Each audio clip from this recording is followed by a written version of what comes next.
We got a major venture capital firm out there pulling out a crypto because he does not want to be the father.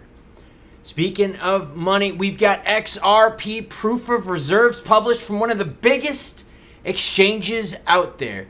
Do they have enough XRP to cover? And what's their volume of XRP compared to their action? And we're going to talk XRP price action. And guess what? I had a run training session today and ate it as I was pedaling into the corner on the drops. Well, I mean, I didn't eat it, but I had a blowout and I did the shaky. Brian Chroma 6229 SFTB, banging and winging every day. Even if I don't say it, you're still banging and wanging. Yeah, I told him about my little bike action here. Frankie Ortiz 1490 says, I lost a lot of money, but now I can pick up more coins because the price is down compared to where the bigs were at. We talked about that in terms of perspective and price, holding 5 to 10 years. Yeah, let me know down below. What's your plans? Are you holding more for time or price? Don't tell me specifically, but is it more of a time thing you're looking for or more price action? Hey, Klaus, can you create a photo of Gary Gensler with, dynamite and a clock timer strapped to his chest? I don't condone actions like that, YouTube people that are watching this, but anything is possible. Stay tuned. Bitcoin sitting at 29,271, going sideways. ETH sideways as well, and we're not talking about in the bedroom, 1870. XRP down 1.6% last 24 to 71.1, while XLM in the green, up 1.6, 16.2. Wall Street Journal published a report, Sequoia Capital reduces its crypto fund. Now, don't let this story hit you in the face with shock, because we've brought it up plenty of times in this channel that venture capital is pulling money out. Venture capital firm Sequoia Capital has cut its cryptocurrency fund by over 65%, from $585 million to only now $200 million. According to the firm, the adjustments reflect a changed market, with the crypto fund now more focused on investing in newer startups after the market slump reduced its chances to invest in larger products. The VC firm had invested a sizable $150 million in the now collapsed FTX exchange. So FTX, just like Mashinsky and Celsius, is going to be hurt, except it's going to be something else. Okay, I don't know what other ailment it's going to be, but it's going to be another something like the hurt, just keeps coming back. Because it's crypto hot potato. This company now has to cut back a whole bunch of its crypto investment because it got burned by FTX. Wall Street Journal indicates the Sequoia Capital Fund has been reduced from 585 to 200 million. That's 385 million taken off the table, with 150 million of it directly from FTX, where they said, hey, because of FTX negativity and crap like that, we can't do as much. Go on further. Wall Street Journal also reports Sequoia's ecosystem fund was reduced from 900 million to 450 million. A 50% reduction. Got to get more money from venture capitalists in to help these builders out. We need funding, but money's just expensive right now. And it's still risky too. I mean, there's plenty of stories I could do about exploits and hacks. I just haven't chose to be doing them for the last couple weeks. I'm trying to keep things positive. Here's a positive one. I'm not saying that they're making money.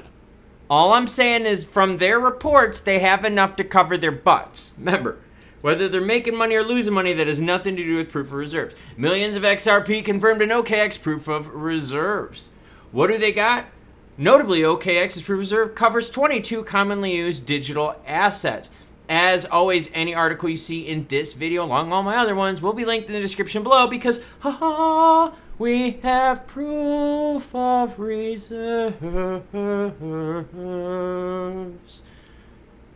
Are they lying, though? I just have to ask that, because, dude, all these places have been faking the funk. But if they're telling the truth, they are 102% collateralized.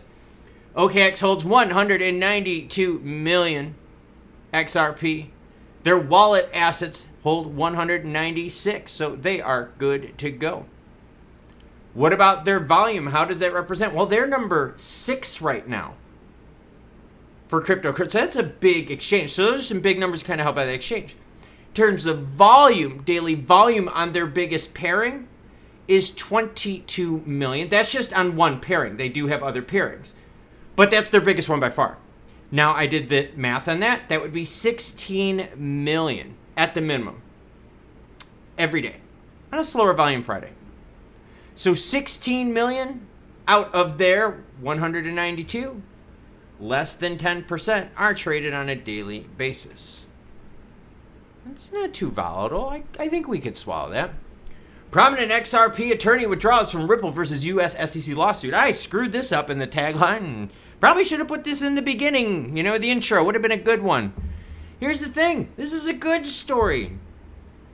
Ripple has filed a motion for Lisa R. Zornberg to withdraw from attorney for the defendants, according to a filing in the district court for the Southern District of New York.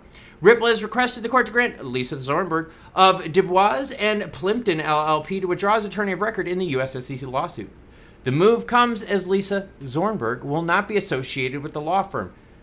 She got a job, everyone. She did. She got a job in New York.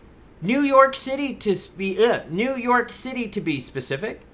How cool is that? So good for her. So no, not a bad story. She did such a good job that she got another job.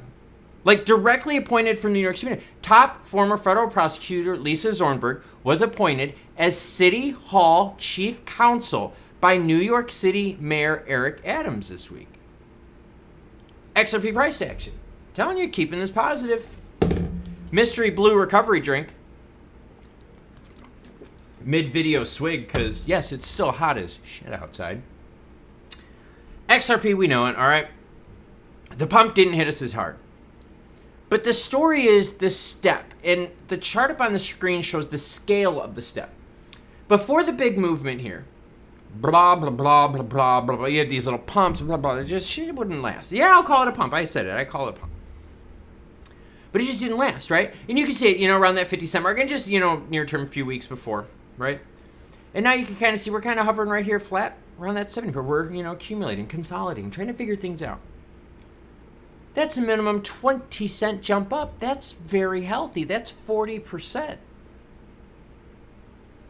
I mean, if anything, this move gives us something, it's 40% more. And if we could keep holding on to this, hey, we could stay above 70 over and over and over again, that is a win in my book. That is a big win. What other crypto projects out there, with the exception of XLM, what other crypto projects out there got that much of a recent pump and held 40%? Bitcoin and Ethereum haven't done crap. Bitcoin under 30,000, ETH under 19, blah, blah, blah, blah, blah. Boring. Boring, juicy, no juice. We've actually seen quite a bit of Bitcoin volume flow into XRP. People are like, yo, this is juicy, I like this. So I get it. People are still upset, like, you know what, okay, we're not mooning, okay, no, not Lambo. But damn it, we made a good move. That's solid. That's very solid. There's a lot of sideline money coming in and making this happen and sustaining this move. If you're one of those people, pat yourselves on the back. I'm still a firm believer in that these moves just aren't lasting as long as the Fed is out there saying, we're going to keep taxing that ass, and you're going to like it. Now, we've got OKX providing their proof of reserves, but remember, that just tells you what they're supposed to have versus what they have. That has nothing to do with if they're burning through money. Are they losing money? Are they going to go under tomorrow? If they go into bankruptcy, liquid day, and then that goes to the first creditors. You get my point. All proof of reserves are basically saying, hey, our XRP holdings are supposed to be this, and we got just a little bit more than that, so we're covered. Yeah, that's covered as long as you're doing financially okay, but are you doing financially okay? Now, that's kind of what tied into the story I brought up earlier today that no one watched because it was boring, but it has to do with SECs and audits. That's right, Gary Gensler's taken a bite out of crypto, a bigger bite out of crypto, bigger than the snake bite out of the rear tube of my tire. That's right, everyone. Gary Gensler is going after crypto peripherals to shut the market down, and you can check out that video right here. Now that I did my run bike run today, I've got a race in 2 days, by the way, so I'm going to recover easily by then. More mystery blue drink. You cool cats, though, have a great rest of your day.